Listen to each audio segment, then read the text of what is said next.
Épisode où nous allons parler de scènes violentes qui pourraient heurter la sensibilité des plus jeunes.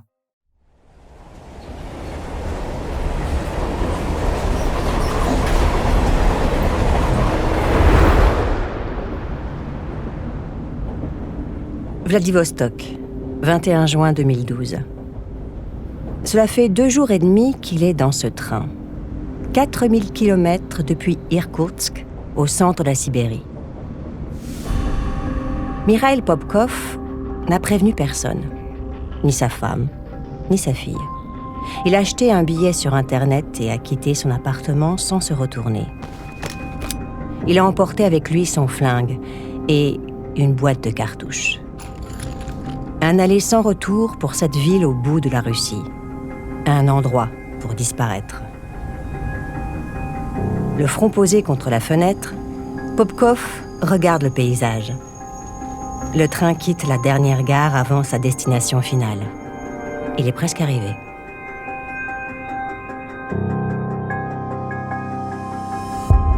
Les 4 agents de la sûreté intérieure sont montés au dernier moment. 2 à l'avant et 2 à l'arrière. Ils connaissent le numéro du siège réservé par Popkov.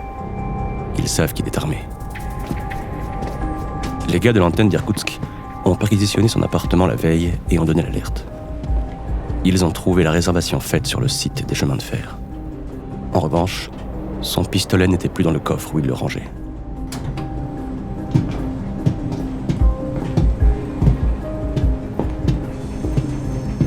Les agents remontent le convoi, en dévisageant chaque passager. Le tueur a pu changer de siège. C'est un méfiant. Popkov est perdu dans ses pensées. Les faubourgs de la ville apparaissent par la fenêtre, mais il n'y fait pas attention. Peut-être est-ce la fatigue du voyage. Ou peut-être qu'il doute. Partir comme ça sur un coup de tête, était-ce une bonne idée? Pourtant, il n'avait pas le choix. Les flics allaient le coincer. C'était une question de temps. Ils avaient son ADN, ils avaient les empreintes des pneus de sa bagnole, ils avaient les témoignages de ces 2 filles qui avaient survécu. Cela fait 20 ans qu'il parvient à leur échapper. Il a juste besoin d'un dernier coup de pouce. La chance ne lui a jamais fait défaut.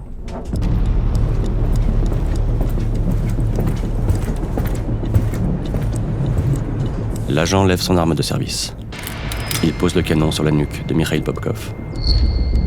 Sans élever la voix, il lui dit de ne pas bouger, de glisser doucement les mains derrière sa tête.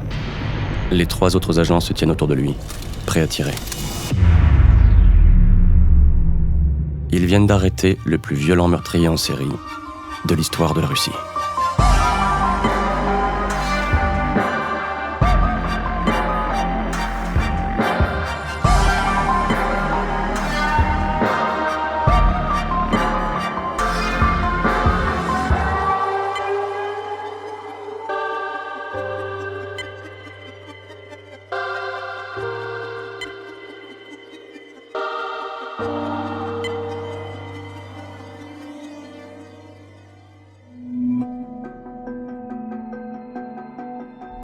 Mikhail Popkov a reconnu les meurtres de 87 femmes sur une période de 20 ans entre 1992 et son arrestation en 2012. Ces victimes sont des prostituées, des mères de famille, des jeunes filles seules et même des adolescentes. Il n'y a pas de type particulier. Ces victimes ont un seul point commun. Il les considère comme des femmes de mauvaise vie. Ces crimes obéissent à une seule motivation: nettoyer les rues de la ville. Il ne ressent aucun remords. Il a tué parce qu'il pouvait le faire. Officier de police pendant plusieurs années dans la ville sibérienne d'Angarsk, il a participé aux enquêtes sur les meurtres qu'il avait commis. Il a vécu dans l'impunité. Il a goûté au sentiment de toute puissance.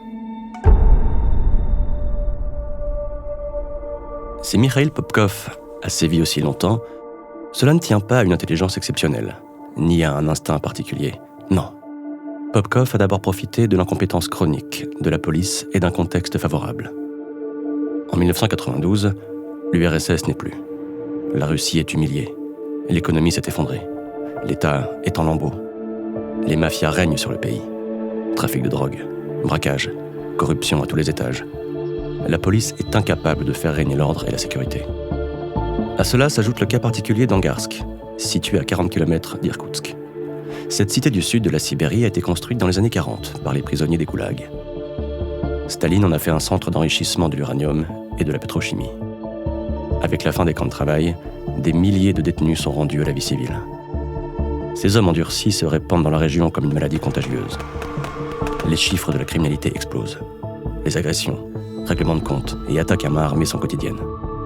Autant dire que pour les flics, l'assassinat d'une prostituée ne constitue pas une affaire prioritaire. Angarsk est un terrain de chasse idéal pour un prédateur.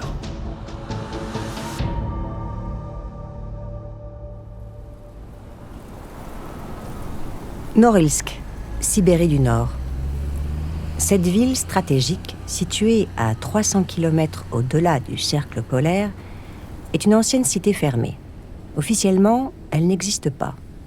Il y fait nuit plusieurs semaines par an et la neige recouvre tout pendant des mois.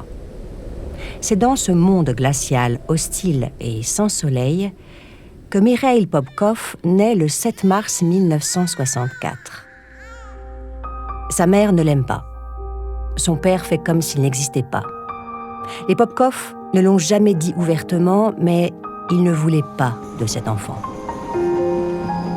En 1967, le couple part s'installer à Angarsk, dans le sud de la Sibérie. Ils abandonnent leur fils à sa grand-mère. Elle l'élève pendant 3 ans avant de le rendre à ses parents. La vieille en a marre de se coltiner ce gosse. Quand il retrouve son père et sa mère, Mikhail Popkov découvre qu'il a une sœur, une petite peste capricieuse que la famille traite comme une reine. Dans le profil que les experts dresseront lors de son premier procès, la jalousie et le besoin d'amour sont les 2 piliers de la psychologie de Popkov. Pendant des années, il se conduit comme un fils modèle pour susciter l'affection de sa mère. Ses professeurs le considèrent comme un très bon élève. Ses entraîneurs saluent son assiduité aux activités sportives extrascolaires. Il adore gagner. Il adore être le premier. Mikhail Popkov voudrait surtout que sa mère lui dise qu'elle l'aime. Juste une fois. Avec son père, qui bosse comme terrassier dans les cimetières de la ville, Popkov creuse des tombes. Il a à peine 10 ans. Le travail ne lui fait pas peur. Mais les mots tendres qu'il brûle d'entendre ne viennent pas. À l'entrée dans l'adolescence, il est aigri et sans illusion. L'été de ses 12 ans, Popkov s'enfuit d'un camp de vacances dans lequel ses parents l'ont envoyé pour se débarrasser de lui. N'ayant pas d'argent, il persuade le chauffeur de le laisser monter dans l'autocar qui le ramène chez lui. Au milieu de l'après-midi, l'appartement est silencieux. L'adolescent remonte le couloir de l'entrée sur la pointe des pieds. Par la porte entr'ouverte du salon, il entend des gémissements. Quand il entre dans la pièce, sa mère, à moitié nue, se tient à califourchon sur un homme dans le canapé. Avachi dans un fauteuil, son père regarde sa femme et l'homme en train de s'ébattre. Le père tient une bouteille à la main, il est ivre. Des verres sont dispersés sur la table basse. La mère se retourne. Elle s'arrête de sauter sur les genoux de l'homme. Elle aussi est ivre. « Qu'est-ce que tu fous là ?» crie-t-elle. « Va dans ta chambre !» Ce que personne ne sait à l'époque est que Mikhail Popkov est doté d'une mémoire photographique. L'image de sa mère copulant avec le voisin sous le regard complice de son père est désormais collée sur sa rétine. Malgré tout, ce n'est pas une excuse. On ne devient pas tueur en série parce que vos parents ont une sexualité débridée. Pendant leur enquête, les flics ont reconstitué la vie de Mikhail Popkov à cette époque. Un puzzle auquel il manque pas mal de pièces.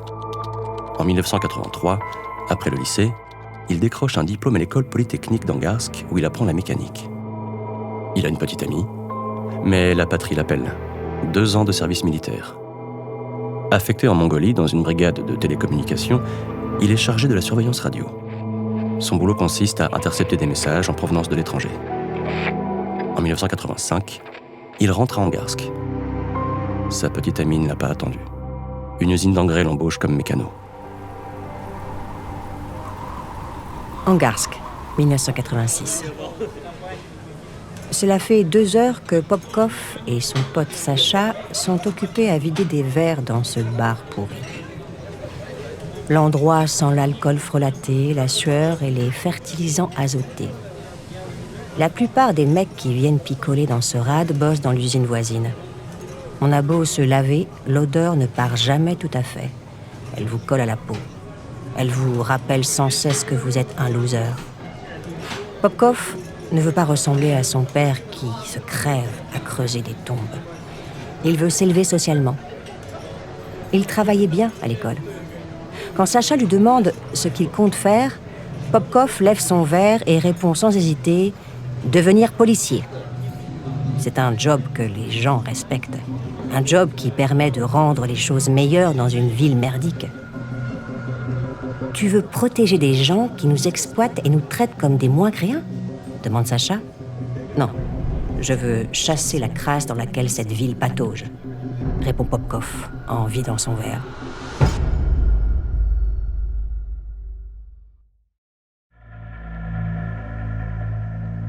Selon les registres administratifs, Mikhail Popkov passe le concours d'entrée dans la police fin 1986. Les tests psychotechniques révèlent une personnalité velléitaire, avec une tendance à l'agressivité.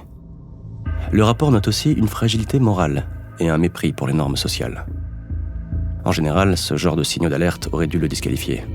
Seulement, la police a besoin d'effectifs. Le crime ne s'est jamais aussi bien porté, et Popkov a l'air motivé pour travailler dur. En juillet 1987, il prête serment. Au début, il enregistre les plaintes des habitants qui défilent toute la journée au commissariat. Quand il n'est pas de service à l'accueil, il sert de chauffeur à des collègues envoyés sur des scènes de crime. Toujours selon les registres administratifs, Popkov épouse cette année-là une jeune femme du nom de Yelena Michirova. Le couple donne naissance à une fille baptisée Katia l'année suivante.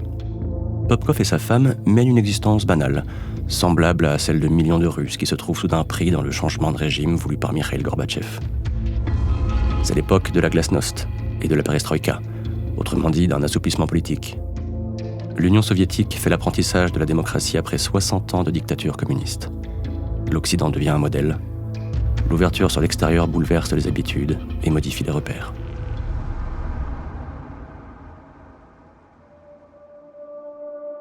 Mikhail Popkov n'en a rien à faire de la démocratie. Ce qu'il voit, c'est qu'à la fin du mois, son salaire de policier suffit à peine à faire vivre sa famille.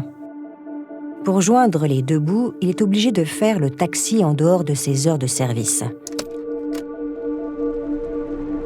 Pendant des années, il sillonne les routes de la région. Il connaît la ville et tous ses environs comme le fond de sa poche. Il n'y a pas un chemin de traverse, pas une voie communale qu'il n'a pas emprunté. Grâce à sa mémoire, il se souvient de tous les trajets, tous les raccourcis, tous les coins tranquilles. Ce n'est pas que cela le fasse marrer de passer des heures dans sa bagnole à rouler sans fin. Simplement, il n'a pas le choix. La seule chose qui le console, c'est Yelena. Elle est belle. Ses cheveux châtains sont doux, soyeux et toujours bien peignés. Ils s'entendent à merveille, jamais une dispute, jamais un cri. Popkov est heureux en ménage. C'est ce qu'il se dit. C'est ce qu'il a envie de croire. Peut-être que c'est le cas. Si c'est le cas, alors pourquoi tout bascule-t-il une nuit de janvier 1992 ? Angarsk, 5h du matin.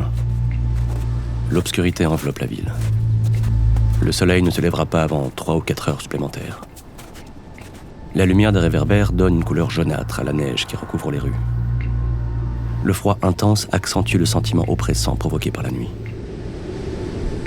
Emmitouflée dans un gros anorak, une jeune femme du nom de Dorogova sort de son immeuble et s'avance à pas prudents sur le trottoir.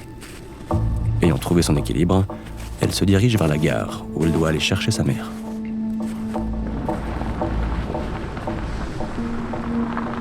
Elle n'a pas parcouru plus de 500 mètres quand une voiture se porte à sa hauteur et ralentit. Le conducteur baisse la vitre du côté passager et engage la conversation. Veut-elle qu'il la conduise à la gare ? La jeune femme hésite. L'homme ne lui inspire pas confiance. Il a un drôle d'air. Mais il fait si froid et la gare est encore à 2 bons kilomètres. Le conducteur lui montre son insigne de policier. Ils seront là-bas en un rien de temps. Il ouvre la portière. Dorogova monte dans la voiture.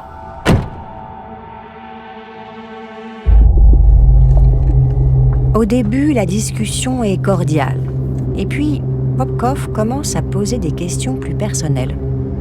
Qu'est-ce qu'elle fait de son temps libre? Est-ce qu'elle traîne dans les bars? Est-ce qu'elle a beaucoup de petits amis? La jeune femme lui dit de se mêler de ce qui le regarde. Elle lui ordonne de s'arrêter. Elle veut descendre. Elle ira à la gare à pied. Popkov se penche vers la banquette arrière et il saisit une bouteille qu'il avait achetée pour lui. D'un geste, il frappe la jeune femme à la tempe. La bouteille se brise. Il y a du vin partout. Popkov se met à paniquer. Ils sont tout près de la gare. Il tourne dans une petite rue et se dirige vers des entrepôts qui servaient autrefois au déchargement de marchandises. L'endroit est désaffecté.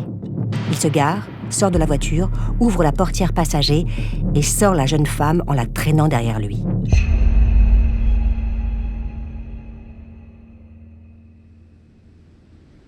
L'autopsie révélera que Dorogova a été violée, puis étranglée à main nue. Son corps a été abandonné sur place, sans que le tueur cherche à le dissimuler. À ce moment-là, la mère de la jeune femme est arrivée. Elle attend sa fille dans le hall de gare, à 500 mètres de la scène de crime. Mikhail Popkov vient de commettre son premier meurtre.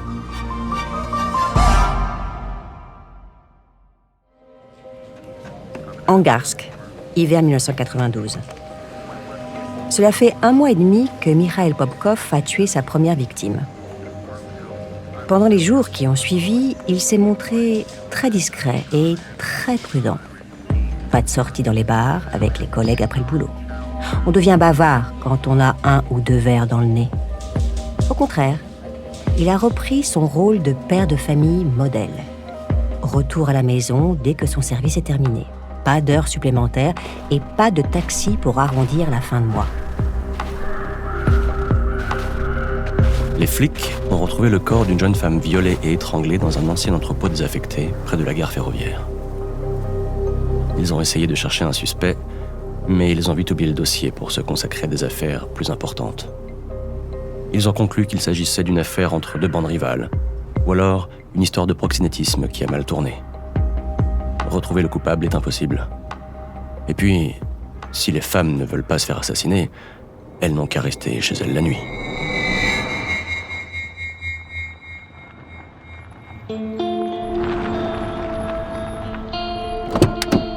Angarsk, 1 an plus tard, 8 mars 1993. C'est la journée internationale des droits des femmes. Comme chaque année, la Russie fête l'événement avec des manifestations et des défilés. Mikhail Popkov a envie de faire une surprise à Yelena. À la pause déjeuner, il rentre chez lui. Quand il arrive au pied de son immeuble, il découvre sa fille, Katia, en train de jouer seule dans le froid. La fillette explique qu'un monsieur est à la maison et que sa mère lui a demandé d'aller s'amuser dehors pour les laisser tranquilles. Quand Popkov entre dans l'appartement, Yelena est assise, un verre à la main, dans le salon. Pas d'homme dans la maison. Mais il récupère un préservatif usagé dans la poubelle. Yelena ne cherche pas à nier.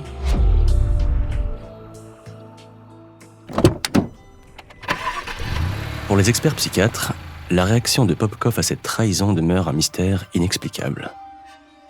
Lui, le prédateur ultra-violent, le tueur sans pitié, retourne au commissariat sans dire un mot.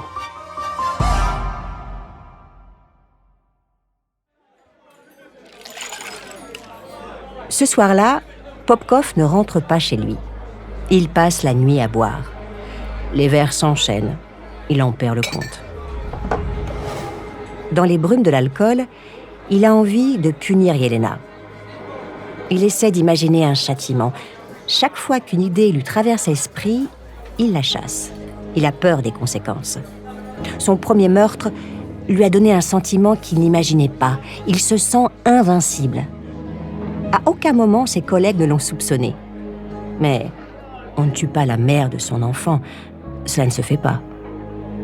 Le lendemain, Popkov se réveille dans sa voiture garée sur le parking d'un bar. La soirée précédente lui revient par bribes. Le front posé sur le volant, il songe que le mieux est de pardonner à Yelena et de se mettre en chasse. Commissariat d'Angarsk, 28 août 1993. L'appel arrive au standard. Un homme qui promenait son chien a découvert le corps calciné d'une jeune femme dans des buissons près de la ville.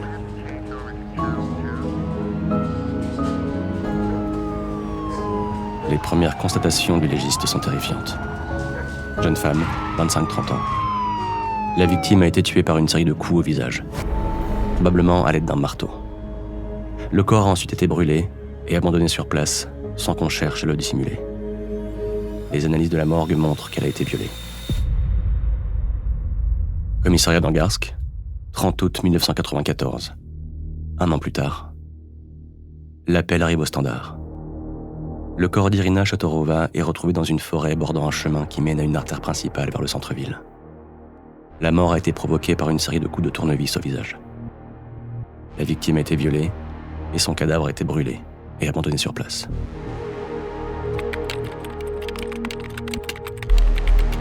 Les deux enquêtes sont abandonnées au bout de quelques jours.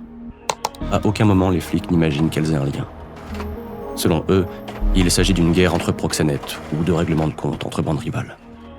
Jouant son rôle de flic consciencieux et de père de famille tranquille, Mikhail Popkov suit discrètement les investigations que ses collègues mènent sans entrain. Il consulte les PV de terrain et les rapports du légiste. Il a même accès aux pièces à conviction sans que personne ne prenne garde à son manège. Popkov comprend vite qu'il ne risque rien.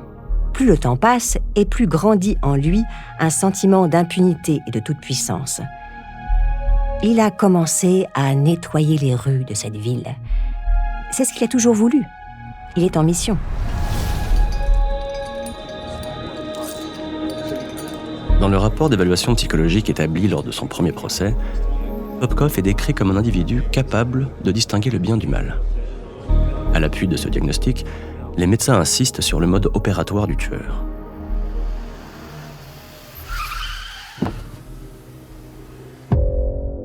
Popkov obéit à un rituel.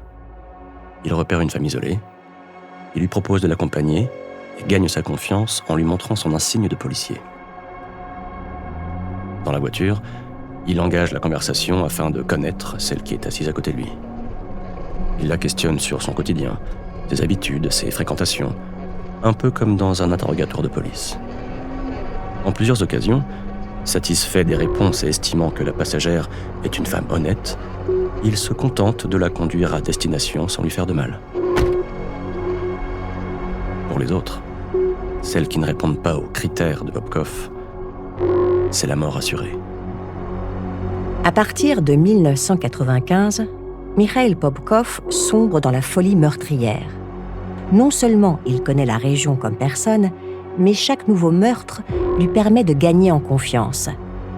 Il se souvient des gestes, des endroits, des discussions et des réactions de ses victimes. Afin de brouiller les pistes, il utilise des armes différentes à chaque crime. Ce n'est pas qu'il ait peur que ses collègues se doutent de quelque chose, mais il préfère rester prudent. Chaque fois qu'il lit le procès-verbal d'un de ses crimes, il n'en croit pas ses yeux. Après des années, aucun enquêteur n'envisage l'hypothèse d'un tueur en série. Quand ses collègues en discutent après le boulot, la conclusion est toujours la même. Les serial killers, c'est bon pour les pays capitalistes. C'est l'argent et la cupidité qui fabriquent ce genre de criminels. En Russie, la société est à l'abri d'une telle corruption. Les tueurs en série, cela n'existe pas chez nous.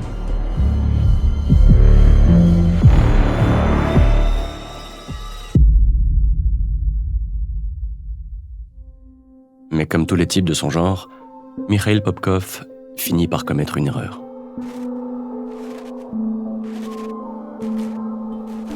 Angarsk, 18 janvier 1998. L'air glacial de la nuit la saisit quand elle ouvre la porte de l'immeuble. La jeune femme remonte le col de son manteau et souffle dans ses mains pour le réchauffer.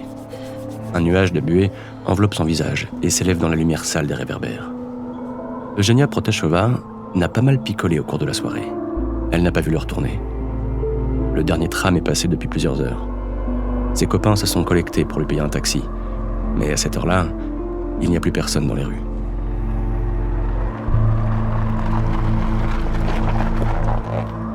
Sautillant d'un pied sur l'autre, Eugenia se tourne vers la voiture qui s'approche et vient se ranger doucement le long du trottoir. Méfiante, elle se recule d'un pas. Le chauffeur baisse sa vitre. Eugenia se recule encore d'un pas. Le type lui dit qu'il s'appelle Mikhail. Il lui montre son badge de policier. Eugenia se rapproche de la portière. Au premier coup d'œil, Popkov sait que la jeune femme est ivre. Elle a du mal à tenir debout. Elle porte des talons hauts. Sous son manteau, il devine une jupe très courte.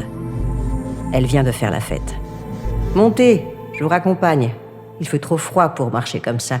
Et du chauffage dans la voiture. » Eugenia hésite. Popkov le sent avec son instinct de prédateur.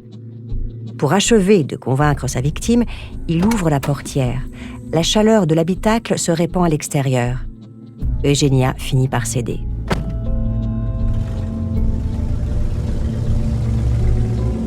La jeune femme est vraiment ivre.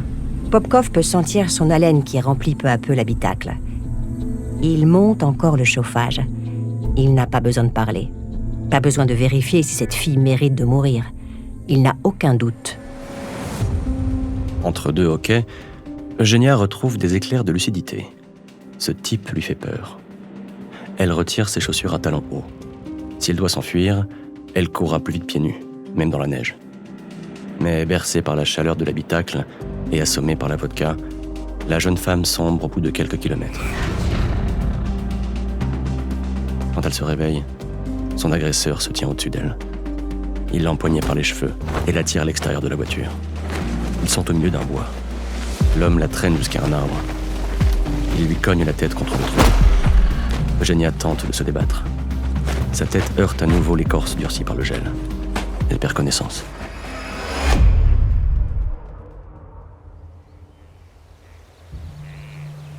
Quand Eugenia reprend connaissance, elle est allongée au pied de l'arbre. Elle est nue, elle grelotte. Elle ne sait pas combien d'heures elle est restée inconsciente. L'après-midi touche à sa fin. Tenant à peine debout, elle titube jusqu'à un chemin de terre. Elle marche encore, sans savoir où elle va. Puis, un carrefour, des gens. Elle s'effondre dans leurs bras.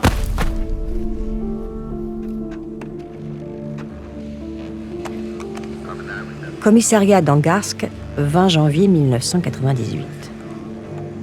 Popkov ne comprend pas pourquoi le commissaire l'a convoqué dans son bureau. « Où étais-tu, Mikhail, dans la nuit du 17 au 18 ?» demande le commissaire. Popkov hésite une fraction de seconde. Doit-il répondre ou doit-il se mettre en colère? Est-ce qu'on l'accuse de quelque chose? Non, le mieux est de répondre comme s'il n'était au courant de rien. « Chez moi, avec Yelena et Katia », répond Popkov. « Pourquoi ?» Le commissaire lui résume l'affaire. Une jeune fille de 17 ans est à l'hôpital. Elle a été agressée et violée par un type qui s'appelle Mikhail. Le gars lui a affirmé qu'il était flic. « C'est totalement absurde », rétorque Popkov. « C'est ce que je pense aussi », admet le commissaire.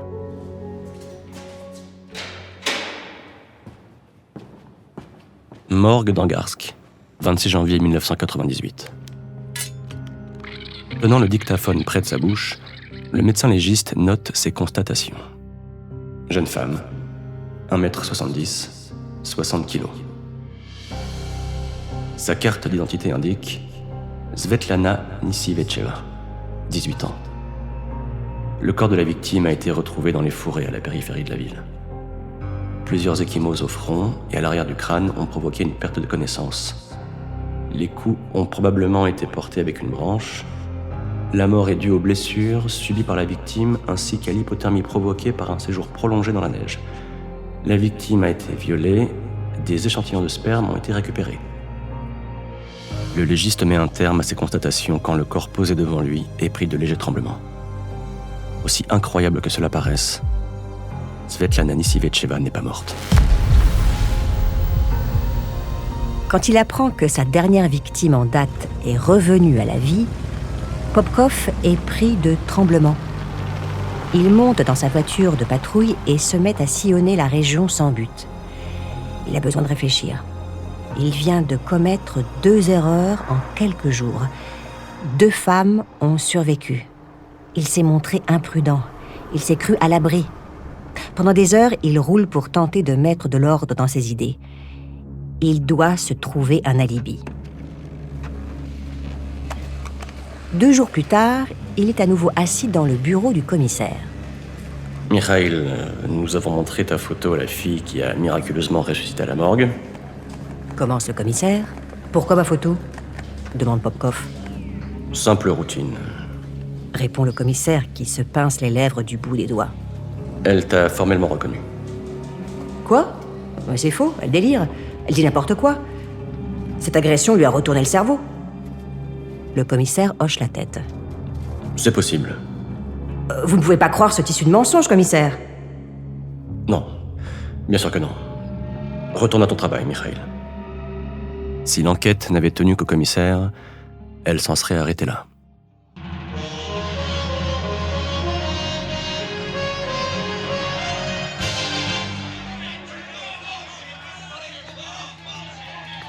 Le problème est que les agressions de jeunes femmes se multiplient. Les habitants ont peur et ils accusent les flics de ne rien faire. Des pétitions sont lancées. Malgré toute l'incompétence dont elle fait preuve depuis le début, la police d'Angarsk emploie un petit nombre d'agents consciencieux. En interne, le mécontentement de plusieurs officiers remonte les échelons de la hiérarchie. À Irkoutsk, la capitale de la région, le préfet en réfère à Moscou. Le ministère de la Justice désigne le procureur Nikolai Kitaev pour prendre les choses en main. Kitaev est un cador. Il a capturé Vassili Kulik, auteur de 13 assassinats et 30 viols à Irkoutsk entre 1984 et 1986. Cette fois, on est obligé d'admettre qu'il y a un serial killer dans la nature. Kitaev dresse un portrait robot du tueur. Homme, 30-40 ans. Européen, probablement divorcé, misogynie pathologique, constitution athlétique. Il occupe une position d'autorité. Il agit seul. Il se déplace en voiture. Il vise des prostituées ou des femmes en état d'ébriété. En clair, cela correspond à des milliers d'individus de la région. On n'est pas plus avancé.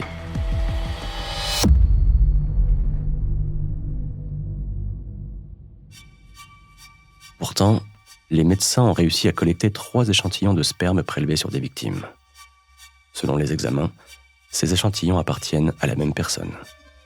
Mais chaque test ADN coûte plusieurs milliers de roubles, et chaque test prend du temps. Trop cher, trop lent.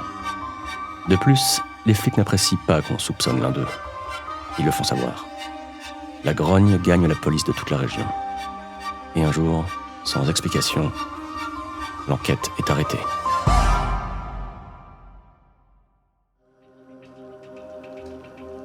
Angarsk, automne 1998. Mikhail Popkov se mure dans le silence. Il ne dit rien à Yelena. Comment pourrait-il lui avouer ce qu'il fait certaines nuits quand il patrouille sur les routes de la région ? Elle ne comprendrait pas. Il ne peut pas non plus lui expliquer pourquoi depuis plusieurs semaines, il refuse de coucher avec elle.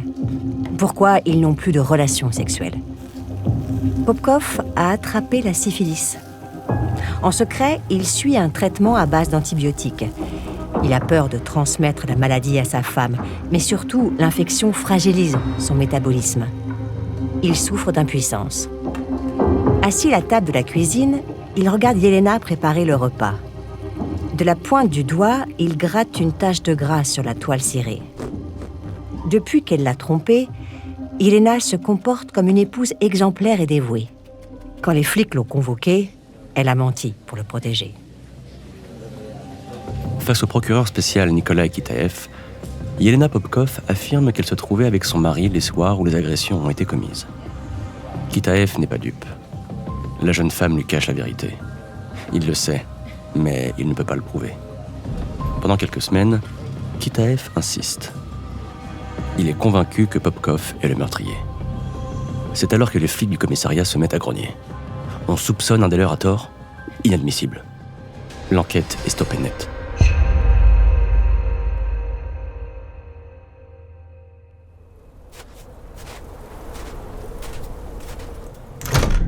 Pour Pour la première fois de sa vie, Mikhail Popkov a peur. En décembre 1998, il démissionne de la police et se fait engager par une société de gardiennage. Il troque un uniforme pour un autre. Malgré tout, il s'arrange pour conserver son insigne de policier. Au moment de la rendre, il affirme qu'il l'a perdue. Popkov a peur de se faire arrêter. Pourtant, ce n'est pas la vraie raison pour laquelle il interrompt ses expéditions nocturnes. C'est cette saleté de MST qui le bloque physiquement. Il ne bande plus. Pendant quelques mois, les meurtres de jeunes femmes cessent sans explication dans la région d'Angarsk. Les policiers se disent que le tueur a été arrêté, sans doute pour un autre délit, ou mieux encore, il est mort. Ils se trompent lourdement.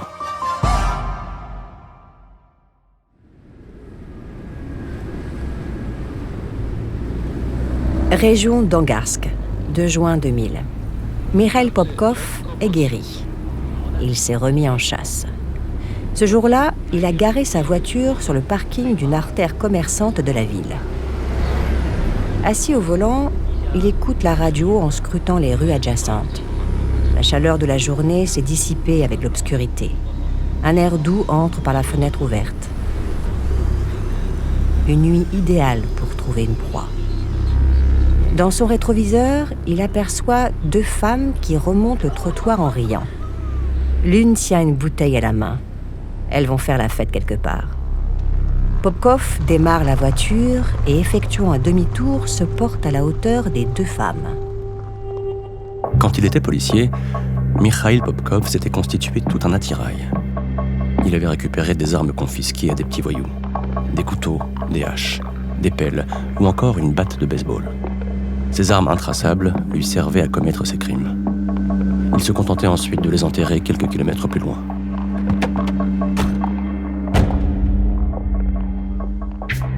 Les enquêteurs ne détermineront jamais les raisons pour lesquelles Marina Lidiina et Lilia Pachkovskaya ont accepté la proposition de Popkov de les conduire chez l'amie à laquelle elle voulait rendre visite. Les corps des 2 jeunes femmes sont retrouvés quelques jours plus tard dans un bois.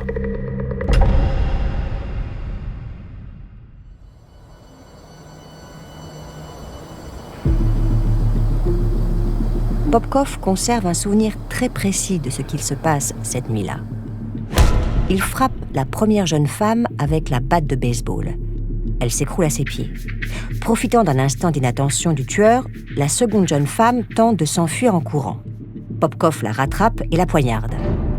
1 fois, 5 fois, 10 fois. Il a la tête qui bourdonne, shooté à l'adrénaline. Il retourne à sa voiture.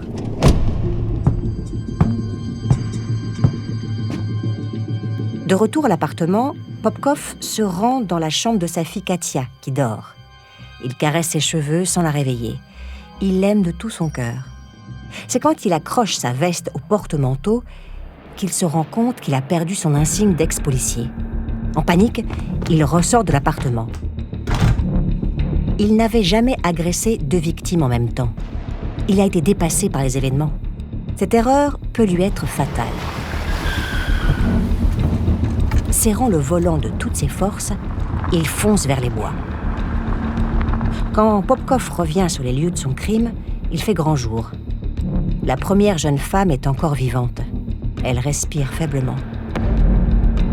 Le prédateur la tue à son tour à l'aide d'une pelle qu'il a prise dans le coffre de son véhicule. Puis, il fouille les herbes autour des 2 cadavres et retrouve son badge. Les corps des 2 victimes sont découverts moins d'1 heure plus tard. La reprise des meurtres prouve que les flics se sont encore une fois trompés. Après l'enquête suspendue en 1998, la police ne peut plus faire comme si de rien n'était. Mais le temps que les rouages de la machine policière se mettent en marche, plusieurs mois s'écoulent. Entre-temps, Mikhail Popkov enchaîne les emplois sans lendemain. Il travaille quelque temps dans une usine pétrochimique, un boulot qui ne lui plaît pas et qui ne paie pas bien. Il se fait ensuite embaucher par une entreprise spécialisée dans la vente de véhicules d'occasion. Dans la Russie post-communiste, dominée par des nouveaux riches et des bandes criminelles, il y a marché pour les berlines étrangères à prix réduit. Son job consiste à convoyer des caisses de Vladivostok le grand port à l'extrême est de la Russie, jusqu'en Sibérie et parfois au-delà. Chaque fois, ce sont des trajets de 4000 km minimum. Popkov est absent de chez lui pendant des jours et parfois des semaines. Il passe son temps sur la route. Il est seul, tranquille, sans personne pour le surveiller. Grâce à ce boulot, il se met à distance de la police d'Irkoutsk.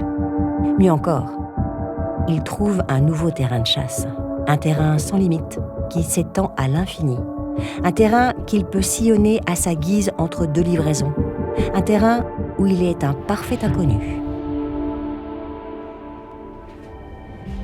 Après avoir nié l'évidence pendant des années, la police ne peut plus cacher la poussière sous le tapis.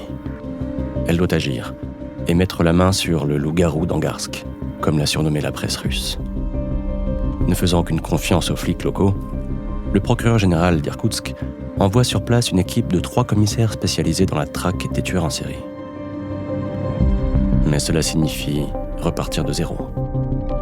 L'unité spéciale doit tout remettre à plat. Il faut trouver des similitudes entre des affaires criminelles qui, a priori, n'ont rien en commun. La première question est simple. À quelle date faire démarrer la nouvelle enquête ? Quand le tueur en série a-t-il commencé son parcours meurtrier ?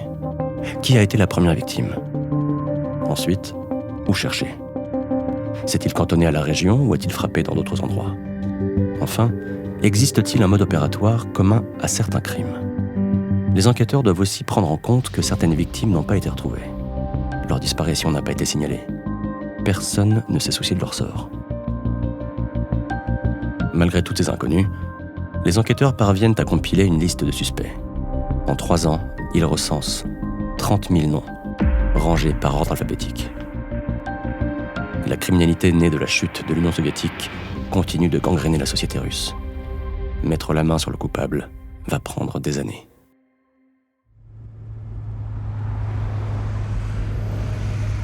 Depuis qu'il a quitté la police, Mikhail Popkov n'a plus accès au dossier. Il n'a pas gardé de contact de sa vie d'avant.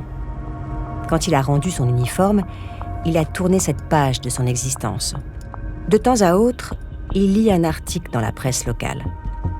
C'est toujours la même rengaine. Les habitants sont traumatisés par tous ces crimes. Ils demandent qu'on attrape le coupable et qu'on le condamne. Popkov s'en fout. Les gens sont trop ingrats. Ils ne se rendent même pas compte des services qu'il leur rend en les débarrassant de ces femmes. La seule chose dont il est certain est que la nouvelle équipe chargée de la procédure n'est pas plus efficace que les précédentes. Au fond, il est tranquille. Plus le temps passe et moins ils ont de chances de lui mettre la main dessus. Cela fait des années qu'il n'a plus commis un crime dans la région d'Angarsk. Ses victimes, il les enterre le long de ces étendues interminables qui forment le sud de la Sibérie. Il n'y a qu'une route principale entre Irkoutsk et Vladivostok. La AH-30 longe la Mongolie, puis contourne le nord de la Chine avant de plonger vers la péninsule extrême-orientale sur la mer du Japon. Les deux villes sont distantes de 4000 km. En hiver, par des températures de -20, c'est un ruban de neige.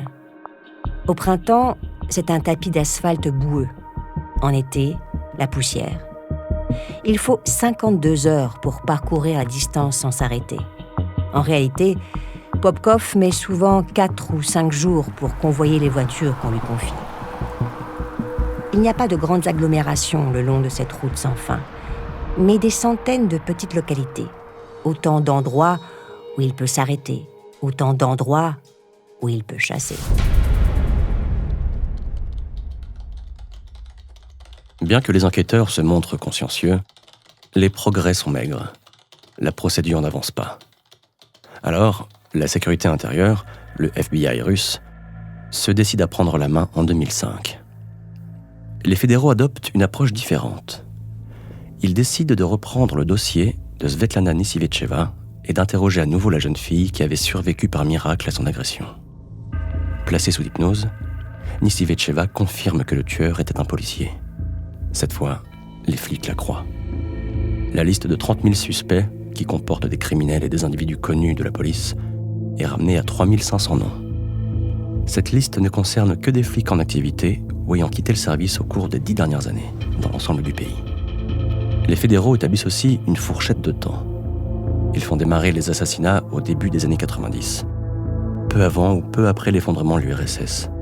C'est un progrès considérable, mais les vérifications vont prendre des années. Angarsk, 2010.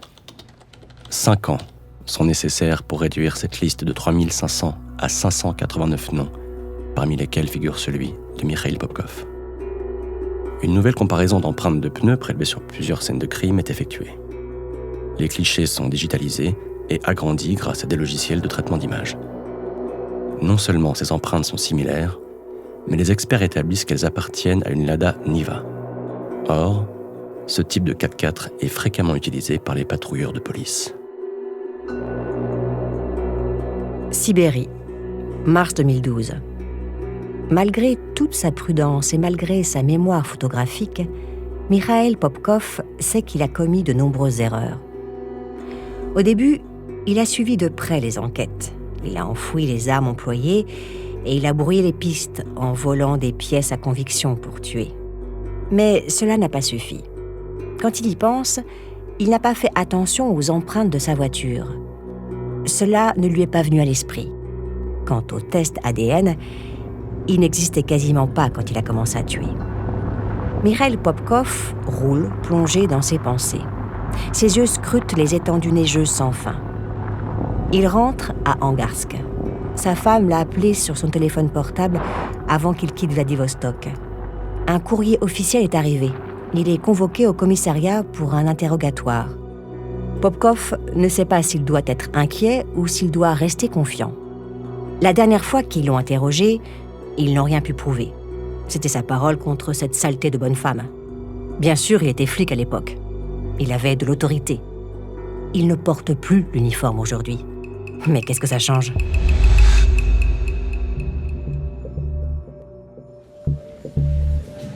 Commissariat d'Angarsk, mars 2010. Ce qui change, c'est que depuis 2008, les progrès accomplis dans les tests ADN ont permis d'établir que le tueur appartenait au groupe sanguin B. Un groupe minoritaire qui ne représente qu'environ 10% de la population. Ce qui change, c'est l'accueil que les fédéraux réservent à Popkov quand il se présente cet après-midi-là. Pas de bureau du commissaire cette fois. Pas de conversation polie et détendue. Directement, la salle d'interrogatoire avec le miroir sans teint et derrière le miroir, des yeux qui scrutent chacune de ses réactions.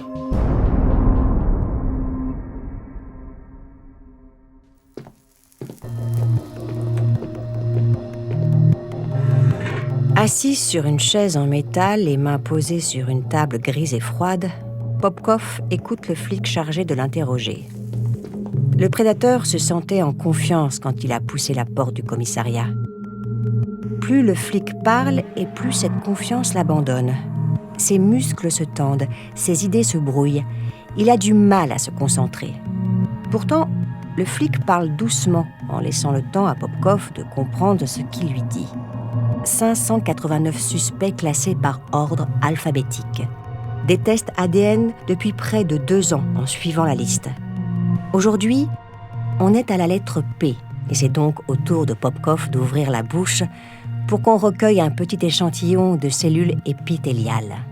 C'est le meilleur moyen d'être mis hors de cause, ajoute le flic en souriant. Un sourire de chacal, pense Popkov.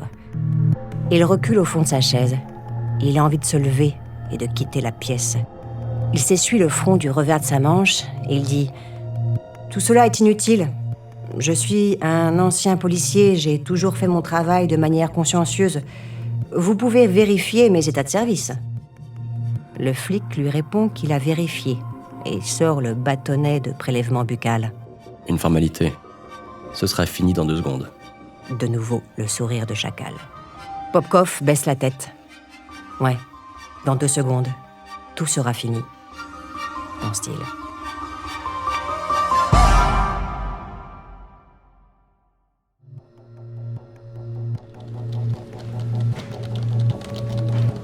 Commissariat d'Angarsk, mars 2012. Mikhail Popkov le sait. C'est fini. Il est libre, mais pour combien de temps encore ? Le prélèvement d'ADN auquel les enquêteurs fédéraux viennent de le soumettre ne lui laisse aucune chance de s'en tirer. Il quitte le quartier général de la police dans un état second. Il se retient de courir jusqu'au parking pour ne pas donner l'impression qu'il cède à la panique. Il saute dans sa voiture et remonte en trombe la perspective Leningrad. Il n'y a pas une minute à perdre.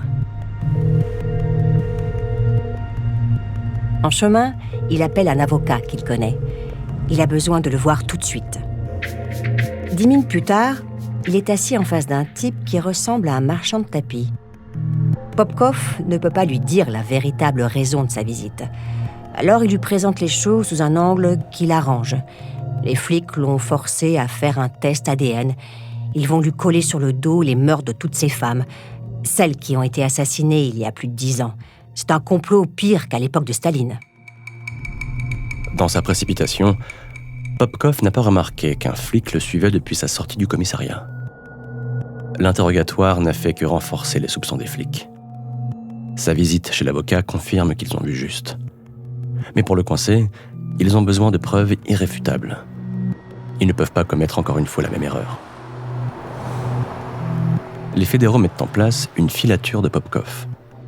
Ils le gardent sous une surveillance discrète en attendant les résultats du labo. Ils se doutent que Popkov a compris qu'il avait été démasqué. Dans les semaines qui suivent, Popkov effectue ce qui ressemble à une tournée d'adieu. Il se rend à Moscou chez sa sœur, dont il est encore jaloux, puis il passe du temps avec sa mère, qui ne l'a jamais aimé. Il se recueille sur la tombe de son père, mort d'alcoolisme. Enfin, avec sa femme et sa fille, il s'offre quelques jours dans un camp de vacances dans l'Oural. Popkov agit comme s'il voulait dire au revoir à tout le monde.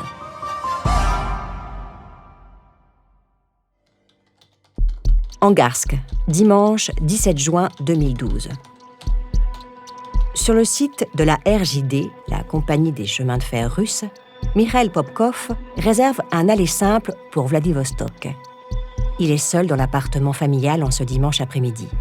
Sa femme est sortie pour profiter de cette journée ensoleillée. Son train part en début de soirée. Il rassemble quelques affaires dans un sac, récupère son pistolet rangé dans un compartiment secret de la chambre et plusieurs chargeurs qu'il glisse au milieu de ses fringues. Sans rien dire, il sort de chez lui. Se doutant qu'il est suivi, Popkov fait plusieurs détours comme s'il se baladait en ville sans but précis. Quand il se présente sur le quai, le train entre en gare. Un dernier coup d'œil pour s'assurer que personne ne le file. Il monte dans un wagon.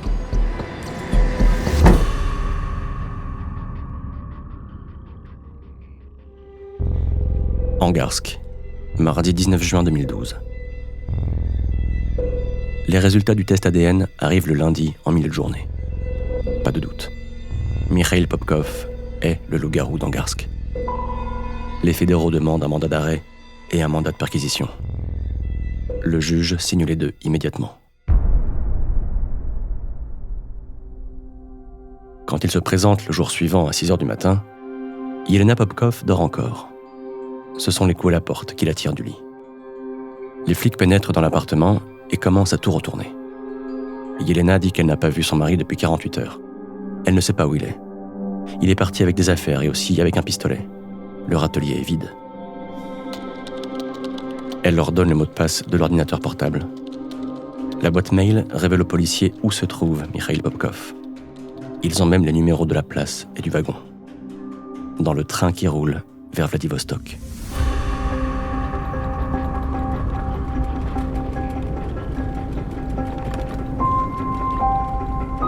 Mikhail Popkov a un jour et demi d'avance sur les fédéraux qui sont maintenant à ses trousses. Le train se trouve à peu près à la moitié de son parcours au nord de la Chine. Le trajet lui paraît interminable. Quand il le fait en voiture, il s'arrête où il veut. Dans le train, il est prisonnier. Il se sent enfermé dans cette carcasse de fer. Pour se dégourdir les jambes, il doit attendre les arrêts en gare. Le convoi marque des pauses prolongées dans certaines villes pour que les voyageurs aient le temps de se ravitailler au buffet. D'emblée, les fédéraux excluent l'idée d'arrêter le train. Ils redoutent que Popkov prenne des passagers en otage et que cela se termine dans un bain de sang. Après une longue discussion avec le procureur général à Moscou, une stratégie est mise en place. Un avion militaire est dépêché à Angarsk pour débarquer une unité d'intervention. L'appareil conduit l'équipe jusqu'à une base aérienne située à proximité de la dernière gare avant Vladivostok. C'est là que les policiers interviennent en se faisant passer pour des voyageurs.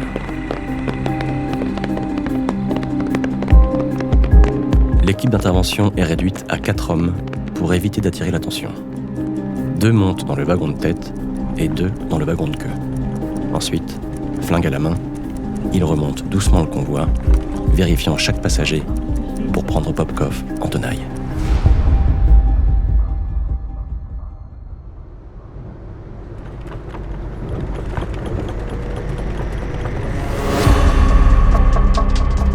Quand il aperçoit les 2 types ouvrir le sas du wagon, Mikhail Popkov devine qu'il s'agit de flics.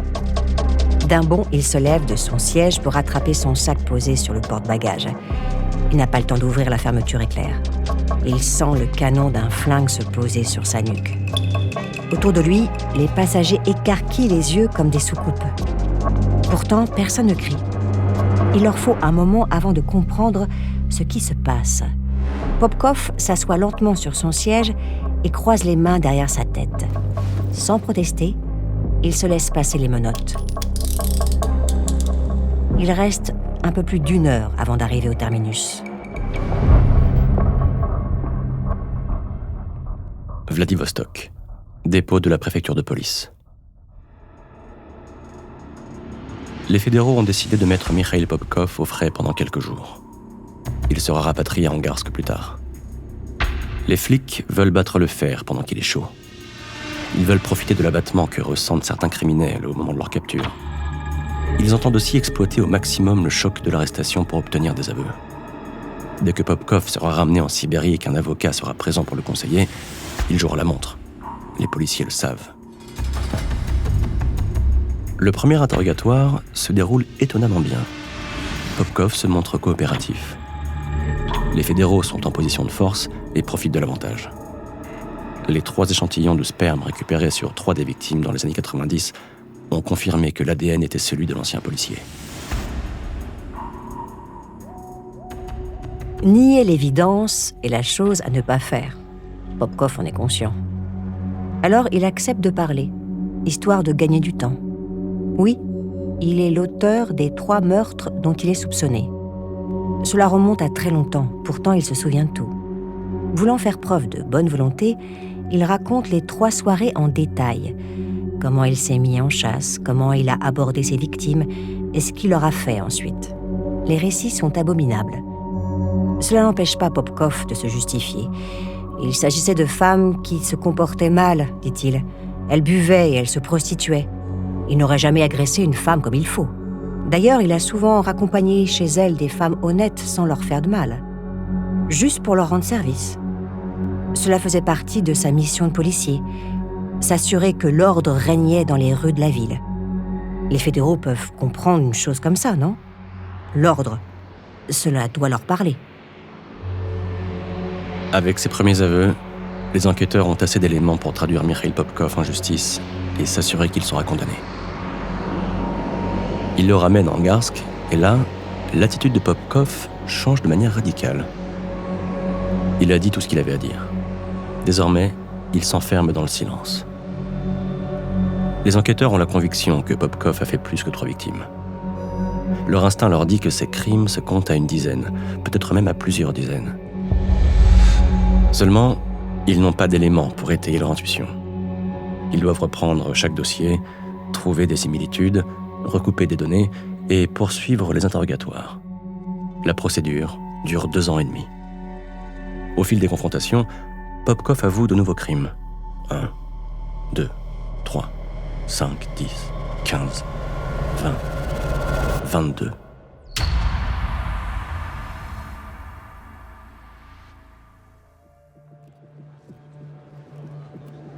Palais de justice d'Irkoutsk, janvier 2015. Quand s'ouvre son premier procès, Mikhail Popkov ne montre aucun regret. Il n'exprime pas un remords. Il s'enferme dans sa version de prédateur sans pitié. Il a fait ce qu'il devait faire, remettre de l'ordre dans cette ville. Pour les familles des victimes présentes dans la salle, l'attitude du tueur est une insulte. Quand le président de la cour d'assises lui demande de se lever pour prononcer le jugement, il se contente de regarder en l'air comme si tout cela ne le concernait pas vraiment. Il n'esquisse pas la moindre réaction quand la sentence tombe. Réclusion criminelle à perpétuité. Il est envoyé dans une colonie pénitentiaire à la frontière du Kazakhstan, où sont incarcérés les criminels les plus dangereux. Les policiers se sentent soulagés par cette condamnation. La cavale meurtrière de Popkov a duré 20 ans. Et dans cette affaire, la police a commis un nombre incalculable de ratés. Pourtant, les fédéraux sentent qu'ils ne sont pas au bout de leur surprise. La première de ces surprises vient de Yelena, la femme de Popkov, et de leur fille Katia. Invitée sur le plateau d'un talk show, Yelena Popkov affirme ne pas croire à la culpabilité de son mari. Face à toutes les preuves accumulées, elle soutient que les policiers ont obtenu des aveux par la force, comme pendant les purges staliniennes.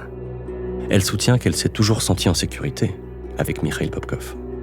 S'il est remis en liberté, je continuerai à vivre avec lui sans hésitation, ajoute-t-elle. Leur fille Katia va même plus loin.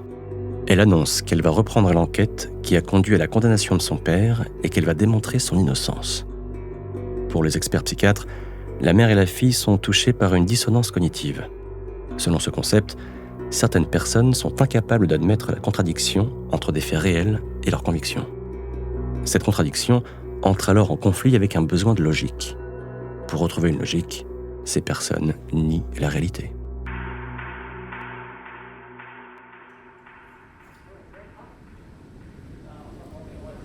En prison, Mikhail Popkov n'est plus un prédateur. Il devient une proie à son tour. Dès son arrivée dans la colonie pénitentiaire, il comprend qu'il ne survivra pas longtemps dans un tel endroit. Alors il se lance dans un chantage. Les 22 crimes qu'il a avoués ne sont qu'une partie de ceux qu'il a commis. Même pas la moitié. Il veut bien coopérer à nouveau, mais en échange, il faut le ramener chez lui, près des siens, à Angarsk.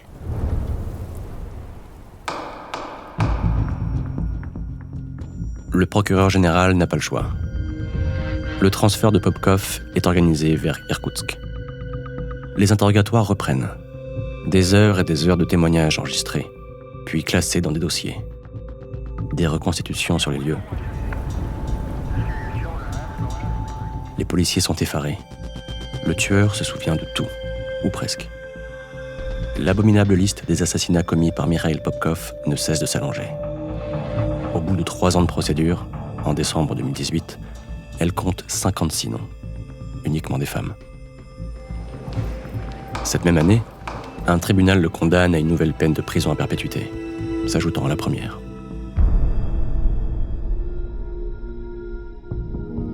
Popkov sait qu'il ne retrouvera jamais la liberté.